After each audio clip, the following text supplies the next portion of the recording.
बिस्मिल्लाहिर्रहमानिर्रहीम। नाज़रीन अस्सलाम वालेकुम। मैं हूं आपका मेज़बान साबिर शाकिर वफाकी। दारुल हुकूमत इस्लामाबाद से कुछ ताज़ा तरीन ख़बरें हैं और ख़बरों का ताल्लुक़ कौमी सियासत से है और ख़ास तौर पर अफ़वाज पाकिस्तान के तर्जुमान मेजर जनरल बाबर इफ्तिखार साहब ने आज एक तवील तरीन प्रेस कॉन्फ्रेंस की, सवालों के जवाब दिए, कई सवालों के, और हर सवाल अहम सवाल था और उसका जवाब बड़ी ही खंदा पेशानी से अफ़वाज पाकिस्तान के तर्जुमान ने दिया। उसमें जो पहली चीज़ मैं आपके गोशगुजार करना चाह रहा हूँ वो है कि मेमो, खुफिया ख़त, धमकी अमेज़ मरासला आज इस बात की तस्दीक करती है, अफ़वाज पाकिस्तान के तर्जुमान ने भी बाकायदा तौर पे, कि खुफिया मरासला एक हकीकत है, वो रिकॉर्ड पर है, वो आया था और उसके मंदरजात वो भी दुरुस्त हैं, उसके मंदरजात की भी नफ़ी नहीं की गई। और उस पे आगे डिटेल्स में आपको बताता हूँ। एक बात अफ़वाज पाकिस्तान के तर्जुमान ने कहा कि साजिश, क्या कुछ साजिश का लफ्ज़ है उसमें, तो यहाँ से हम बात शुरू करते हैं कि खुफिया मरासला मैं डिटेल्स के साथ बताना चाह रहा हूँ और ये बातें रिकॉर्ड पे आ चुकी हैं और मैं कोई राज फाश नहीं कर रहा, ये बात ज़हन में रखिएगा।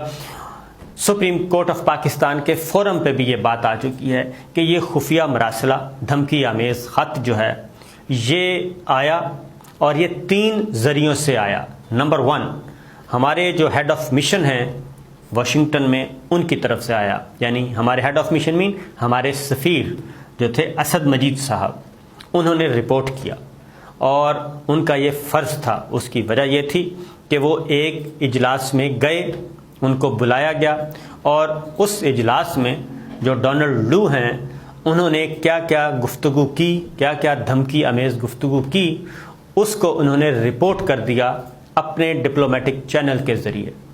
और उसमें सारी चीज़ें लिख दी क्योंकि वो काफ़ी खौफनाक था। उसमें पाकिस्तान को धमकियां दी जा रही थीं और ये 7 मार्च का वाक़या है और 7 मार्च को ही हमारे एम्बेसडर थे उस वक्त असद मजीद साहब, उन्होंने रिपोर्ट कर दिया और ये मौसूल हो गया गवर्नमेंट ऑफ पाकिस्तान को इस्लामाबाद में डिप्लोमेटिक चैनल्स के ज़रिए।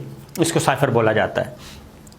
अब उसके बाद हमारे जो डिफेंस ताशी हैं, क्योंकि हर सफारत खाने में एक अफ़वाज पाकिस्तान का नुमाइंदा भी होता है, डिफेंस अताशी कहते हैं उसको, ब्रिगेडियर रैंक के होते हैं, वो भी मौजूद थे। उन्होंने भी ये मरासला भेजा और उसकी तस्दीक हुई।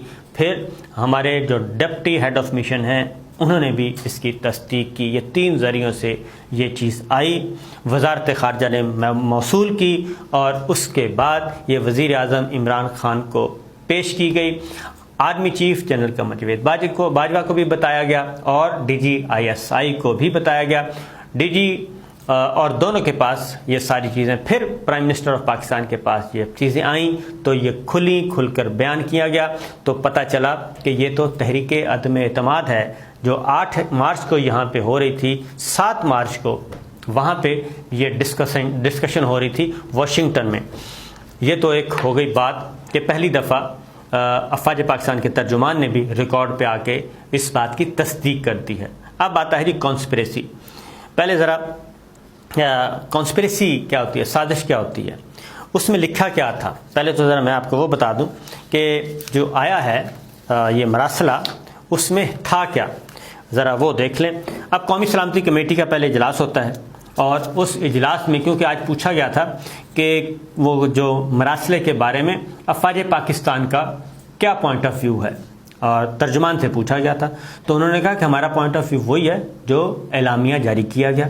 और ये बात फैक्ट है कि एलामिया जो जारी किया गया उस मेमो के बाद जो कौमी सलामती कमेटी का इजलास हुआ वो दोनों तरफ से देखा गया था, सिविल मिलिट्री लीडरशिप दोनों ने मिलकर वो जारी किया गया था। ऐसा नहीं है कि इजलास हुआ, इजलास होकर चले गए और इधर वज़ीर आज़म ऑफिस में बैठ के वो एलामिया जारी कर दिया गया, ऐसा नहीं हुआ था, बल्कि वेट हुआ था। उधर भी हमारी अस्करी लीडरशिप के पास भी गया था, उसके बाद ये जारी किया गया था, क्योंकि ये एक पहला बाज़ाब्ता तौर पे सरकारी सतह पे एक रिएक्शन देना था, पाकिस्तान का रिस्पांस जाना था इस धमकी अमेज़ मरासले के नतीजे में।